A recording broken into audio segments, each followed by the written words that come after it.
काय चाललंय महाराष्ट्रात? मालेगाव या तालुक्यातील डोंगरगाव या गावातली चिमुकली, वय फक्त 3.5 वर्ष. 16 नोव्हेंबरला दुपारी 3 वाजता अंगणात खेळताना चिमुकली गायब झाली. गायब नाही झाली, एका हरामखोराने तिला उचलून नेलं. दुपारी 3 वाजता गायब झालेली चिमुकली संध्याकाळी 8 वाजता मृतदेह अवस्थेत सापडली. दुपारी 3 वाजता गायब झालेली चिमुकली संध्याकाळी 8 वाजता सापडली. 5 तास त्या चिमुकलीवर किती अत्याचार झाले असतील आणि हे सगळं त्या चिमुकलीनं कसं सहन केलं असेल हे तर देवालाच माहिती. त्या 3.5 वर्षाच्या मुलीचे नाव यज्ञा जगदीश दुसाने. आरोपी विजय खैरनार या नराधम हरामखोराला फाशी द्या, नाहीतर जिवंत पेटवा. हे फक्त मीच नाही तर पूर्ण महाराष्ट्र म्हणतोय. या चिमुकलीवर झालेल्या अत्याचाराला पाहून पूर्ण जग हळहळ तळतळ करतय. हे सगळं प्रकरण घडण्याच्या मागलचं कारण समोर येतंय.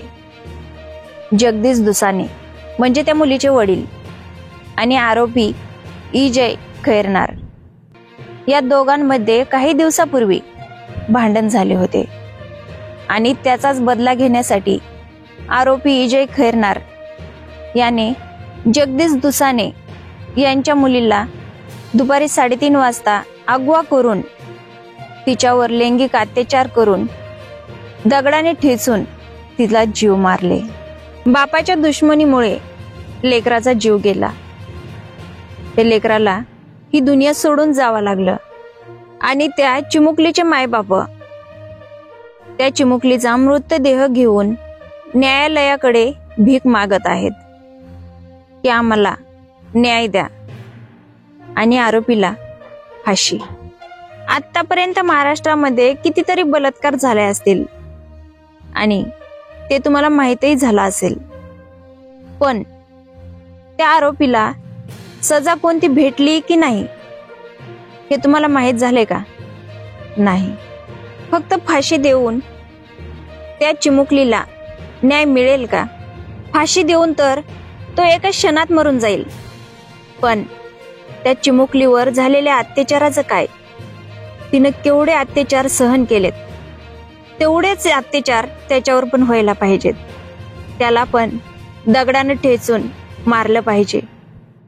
जर तुम्हाला खरंच न्याय पाहिजे असेल तर त्या हरामखोरावर अशा अत्याचार करा जसं त्याने त्या चिमुकलीवर केले होते आणि ते अत्याचार पाहून आपल्या महाराष्ट्रामध्ये पुन्हा एकाही हरामखोराने अशी चूक केली नाही पाहिजे. तेव्हाच त्या चिमुकलीला न्याय मिळेल आणि तेव्हाच त्या मुलीचा आत्मा शांत होईल. व्हिडिओच्या शेवटी मला तुम्हाला एकच सांगायचंय की जर तुमची कुणासोबत दुश्मनी असेल तर तुम्ही त्याच माणसासोबत दुश्मनी काढा, त्याच्या लेकरासोबत नाही. एवढं बोलून व्हिडिओचा शेवट करते आणि त्या चिमुकलीला न्याय मिळावा ही देवाकडे प्रार्थना करते. जय महाराष्ट्र.